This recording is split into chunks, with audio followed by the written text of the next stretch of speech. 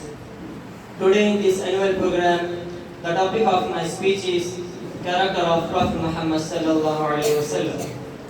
The important aspects of our Prophet Muhammad sallallahu alaihi wasallam personality is his noble character. The Messenger of Allah subhanahu wa ta'ala commanded us to foster excellent character, and he himself. When we study the character of our Prophet Muhammad sallallahu alaihi wasallam, it will become clear that the character of our Prophet Muhammad sallallahu alaihi wasallam is like a beautiful flower bouquet. The Muslims as well as non-Muslims give the witness of his good character before or after, except Islam. His personality was sacred, knowledgeable, and practically to whole humanity. The Messenger of Allah subhanahu wa ta'ala brought up his followers upon the tawhid of Allah subhanahu wa ta'ala from the time of their childhood. When the disbelieving Quraysh offered the Messenger of Allah subhanahu wa ta'ala kingship, wealth, beautiful wives, and other pleasures of this life and sins for him abandoned. The call to tawhid and abandon attacks against the idols. However, he did not desire that from them. Rather, Prophet Muhammad sallallahu alaihi wasallam continued his call and endured the onslaught along with his companion until the call to tawhid was victorious after 13 years, after which the Makkah was conquered and the idols were destroyed. The following is being mentioned about the character of our Prophet Muhammad sallallahu alaihi wasallam, which we cannot attain peace at individual level of patience, compassion, and attitude. Allah subhanahu wa ta'ala exalted about the character of Prophet Muhammad sallallahu alaihi wasallam in Holy Quran, Suratul Qalam, verse number 4. وَإِنَّكَ لَعَلَى خُلُقٍ عَظِيمٍ. And verily, you, O Muhammad sallallahu alaihi wasallam, are an exalted standard of character. The Prophet Muhammad sallallahu alaihi wasallam exalted in Sahih Muslim, hadith number 285, narrated by Anas ibn Malik radhiyallahu ta'ala. جاء أعرابي فبال في طائفة المسجد فزجره الناس فنهاهم النبي صلى الله عليه وسلم فلما قضى قوله أمر النبي صلى الله عليه وسلم بذنوب مما فأهريق عليه. Anas ibn Malik radhiyallahu ta'ala said, while we were sitting in the masjid with the Messenger of Allah subhanahu wa ta'ala, then a Bedouin comes and started urinating in the masjid. Then the companion said, stop it. But the Messenger of Allah subhanahu wa ta'ala said, do not interrupt him, leave him until he had finished the urinating. When the man finished urinating, then the Messenger of Allah subhanahu wa ta'ala called him and said to him, in this masjid, it is not right to do anything like urinating or depositing. They are only for being prayers of Allah subhanahu wa ta'ala, remembering Quran and wash to that effect. Then Prophet Muhammad sallallahu alaihi wasallam commanded a man who was there to bring a bucket of water and throw it over the urine, and the man did so. while correcting the bandwagon and pointing out his mistakes. The Prophet Muhammad sallallahu alaihi wasallam did not speak rudely to him or humiliated him in front of others. Rather, Prophet Muhammad sallallahu alaihi wasallam allowed the man to finish what he was doing, and he was patient the whole while. Then Prophet Muhammad sallallahu alaihi wasallam made him understand that while he was wrong and softened the burdened heart and cooling down the rising tempers of the companions at the same time. This is the character of our Prophet Muhammad sallallahu alaihi wasallam. The Prophet Muhammad sallallahu alaihi wasallam taught us to develop and inculcate humanity, forbearance, patience, and pity patience. The characteristics will bring peace and tolerance to the others and society at individual and collective. This attitude makes humans and communities peaceful and prevent extremism. One of the most important character of our Prophet Muhammad sallallahu alaihi wasallam. One of the most important character of our Prophet Muhammad sallallahu alaihi wasallam. Personality is his noble character. One of the most important character of our Prophet Muhammad sallallahu alaihi wasallam character is to be submissive, gracious, merciful. On the other hand, in the circumstances are not conclusive and intense misery. Allah subhanahu wa ta'ala explained in Quran Majid, Surah Al-A'raf, verse number 199. خُذِ الْعَفْوَ وَأْمُرْ بِالْعُرْفِ وَأَعْرِضْ عَنِ الْجَاهِلِينَ. Allah subhanahu wa ta'ala said, hold to forgiveness, command what is good, and leave the foolish. As we know, our beloved Prophet Muhammad sallallahu alaihi wasallam is completely merciful to the whole entire universe. So every Muslim should be kind to others, because Islam is the religion of peace, mercy, and honesty. At last, I pray Allah subhanahu wa ta'ala to enable us to apply these manners of our Prophet Muhammad sallallahu alaihi wasallam in our life. Ameen. Wa akhiru da'wana alhamdulillahi rabbil alameen. Wassalamu alaikum wa rahmatullahi wa barakatuh.